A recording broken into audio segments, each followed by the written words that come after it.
What's going on YouTube? It's your boy Cozy Jones and I'm back again with another video. And today I wanted to talk about some of the comments I was getting in my Adrien Broner video. I thought some of them were quite interesting and hilarious. A few of them that were quite stupid, honestly, and silly to even think about or even type. And I want to kind of focus on some of the silly comments, you know. Not that I want to focus on negativity, but I just want to shed light on a couple of things. Number one, your phones, for the most part, are probably not cracked. Your screen is not cracked, or whatever you're watching me on, a tablet or what have you, it's not cracked for the most part, okay? What you see here on the back of the wall, you probably can't see it right now because the camera's not focusing on it.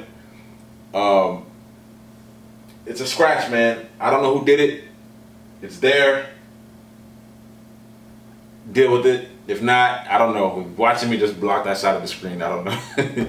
You know, yeah, man, that's all it is, man. Just, you know, move on, get over it. Secondly, for those of you who are complaining about my audio being crappy or not good or subpar, that's a fair assessment. Listen, I created a YouTube channel about 6 years ago. You know, the last time I uploaded something was probably 2012, 2013. You know, and at that time I was just recording in my car. You know, just walking around talking to my phone, you know, looking silly, you know, stuff like that. So I didn't require all the equipment that I'm using now to speak to you guys. So eventually I plan on getting a better microphone and, you know, having my videos sound better. But in the meantime, this is what you're going to get, you know, until I can save money and get a better microphone. This is what you're going to get. Now, if it bothers you that much, you know, if what I'm saying is not resonating with you, to the point where your ears are hurting or whatever because of my audio or whatever, the sound, you know, then just mute the video and just read my lips. That's all I can tell you, you know. So stop mentioning my audio, okay? Listen, I can take constructive criticism any time of the day and honest criticism, no problem. But if I feel like you're trolling or you're trying to be an ass about it, I will block you. I'm just saying, you know, let's just be positive over here. That's all I want. Another thing I thought was quite interesting. A few of you said that I had no reason to bring up race when I was referring to Adrien Broner in my video, and I thought that was interesting because Adrien Broner is black. I'm also black. Newsflash. So I found it quite interesting that people would say those things to me, like, as a black man, not that I feel like it's my rights, but what would be more appropriate than a black man to comment on another black man, whether it be positive or negative? My goal in making that video wasn't to belittle him. You know, someone said I dissed Adrien Broner. I didn't diss him. I was just pointing out his behavior was very, very poor in that situation. You know, I can't make somebody look bad when he's already doing it himself. All I'm doing is shedding light on it. That's it. If I didn't post the video, somebody else would have done it. You know? So the world would have seen it regardless. So you can't use that argument or that excuse that I'm making somebody look bad. That makes no sense. So you guys need to stop saying that. And if you continue, I'll block you. Another person also said that I'm against black people, which was hilarious because I'm black. My mother's black. My dad is black. My brother is black. My sisters are black. My cousins are black. My girlfriend is black. Majority of my friends would be black. But I'm against black people because I spoke about an individual who behaved like a moron. So just forget everything I just said about me and other black people within my own family. Because I spoke about Adrien Broner means I'm against black people and how black people don't stick together. Now that argument is very true. Black people, they don't stick together. And that's not my fault. You know what I'm saying? And I'm not the advocate to say, yes, let's be separate or whatever, you know, all of that kind of stuff. I'm not that guy. But to say that I'm against black people because I made a video highlighting one black individual's stupidity does not mean I'm against black people.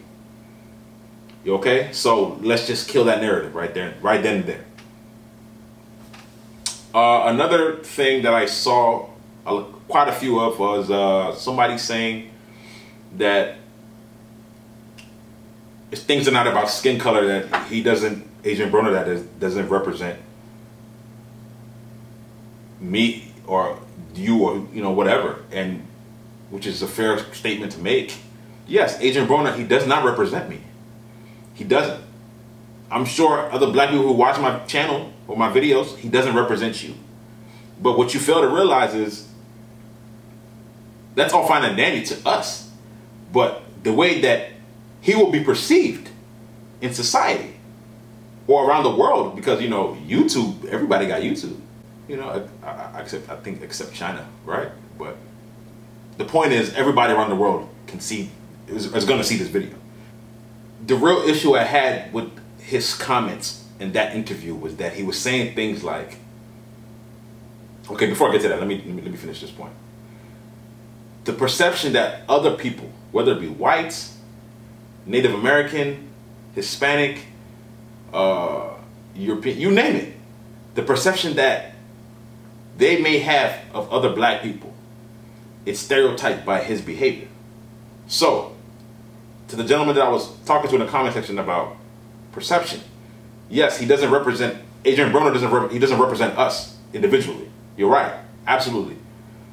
But to people who aren't in proximity or in contact with a lot of black people, or if at all, when they see things like that, that's what they think of. I'll give you an example. Urban places like Los Angeles and New York City and Philadelphia and Miami and Houston, Texas, and, you know, places like major cities like that, you're gonna have more so of a melting pot, like a diversity of people, right? Middle America, your Nebraskas, your Kansases, your Missouris, your Iowas, you know, places like that. Those people don't really see black people like that, because black people are not in those places, you know, not the majority at least, you know. So they're very scarce out there. So the only time they see black people is on TV or on the internet. And so when they go on the internet and they see someone like Adrien Broner behave the way he's behaving to Jim Gray, a white man, that's what they're going to perceive us as, bro. And that's all I was trying to shed light on. You know, that's it. Listen, if me being honest makes me a coon, then I'm a coon. Then so be it. I'll be that. I'll wear that hat gladly. No problem. And that's all I was saying. You know, so. And one more thing I want to shed light on. My issue with him saying that he did this for the hood. His hood, whatever that is. So what did he say? Cincinnati, West Side, 2-5. Manny Pacquiao is representing a whole nation, the Philippines. A whole nation is behind him. That's what you refer to as a national hero, right? Adrien Broner, the American, doesn't view himself as an American. He views himself first as a black man, or representing a hood of America.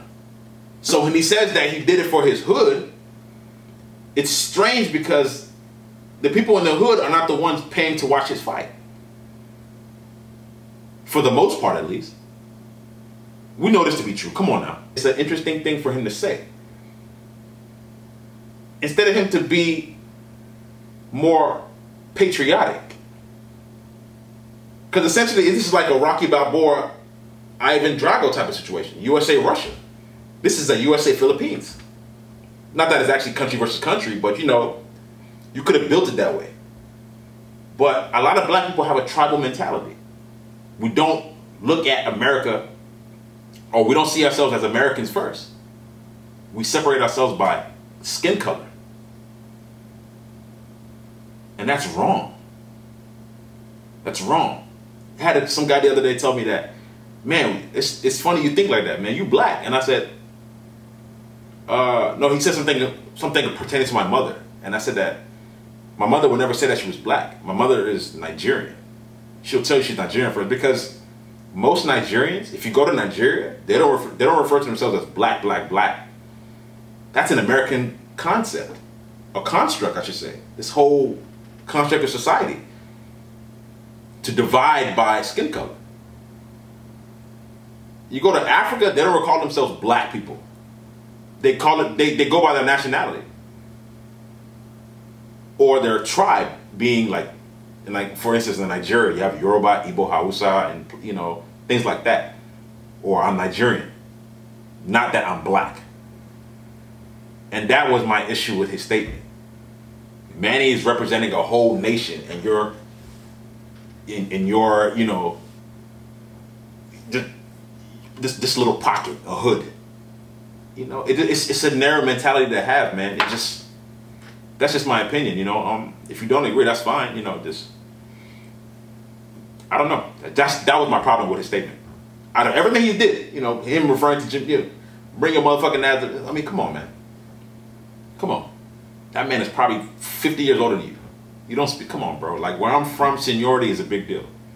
You don't refer to Manny Pacquiao as, I beat that boy. That guy's 11 years older than you. Show some goddamn respect, you know?